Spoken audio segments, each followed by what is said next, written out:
প্রিয় দর্শক, আসসালামু আলাইকুম। দর্শক, আপনাদের প্রীতি ও শুভেচ্ছা জানিয়ে শুরু করছি আমাদের আজকের প্রতিবেদন।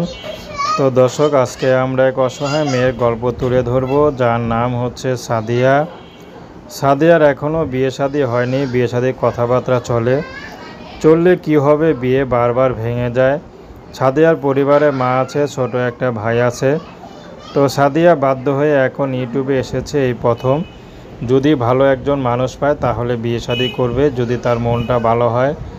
চেহারা বয়স যেমনই হোক, যদি তার মনটা সুন্দর হয়, সাদিয়া তাকে বিয়ে করতে কোনো সমস্যা নেই।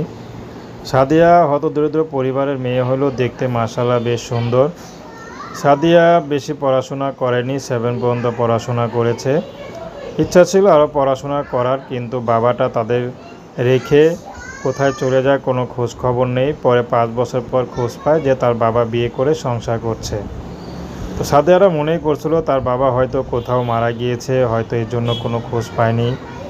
অনেক কিছু করেছে, অনেক জায়গায় খোঁজাখুঁজি করেছে, শেষমেশ খোঁজ খবর নিয়ে দেখে তার বাবা আরেক জায়গায় বিয়ে করে সন্তানও হয়ে গেছে। তো সাদিয়ার মা খুবই কষ্ট জীবনে, তো সাদিয়ারও কষ্ট। তো এখন সাদিয়া চাচ্ছে বিয়ে শাদী করতে, এই কষ্টের জীবনে যে আসবে তাকে ভালোবাসবে। তো দর্শক, প্রেম ভালোবাসা, সাহায্য সহযোগিতা, বিয়ে শাদী করা একান্ত আপনাদের ব্যক্তিগত ব্যাপার। আসুন আমরা 5 ওয়াক্ত নামাজ পড়ি, সর্বদা দেশের সেবা করি। আসসালামু আলাইকুম রহমতুল্লাহি ওয়া বারাকাতুহু।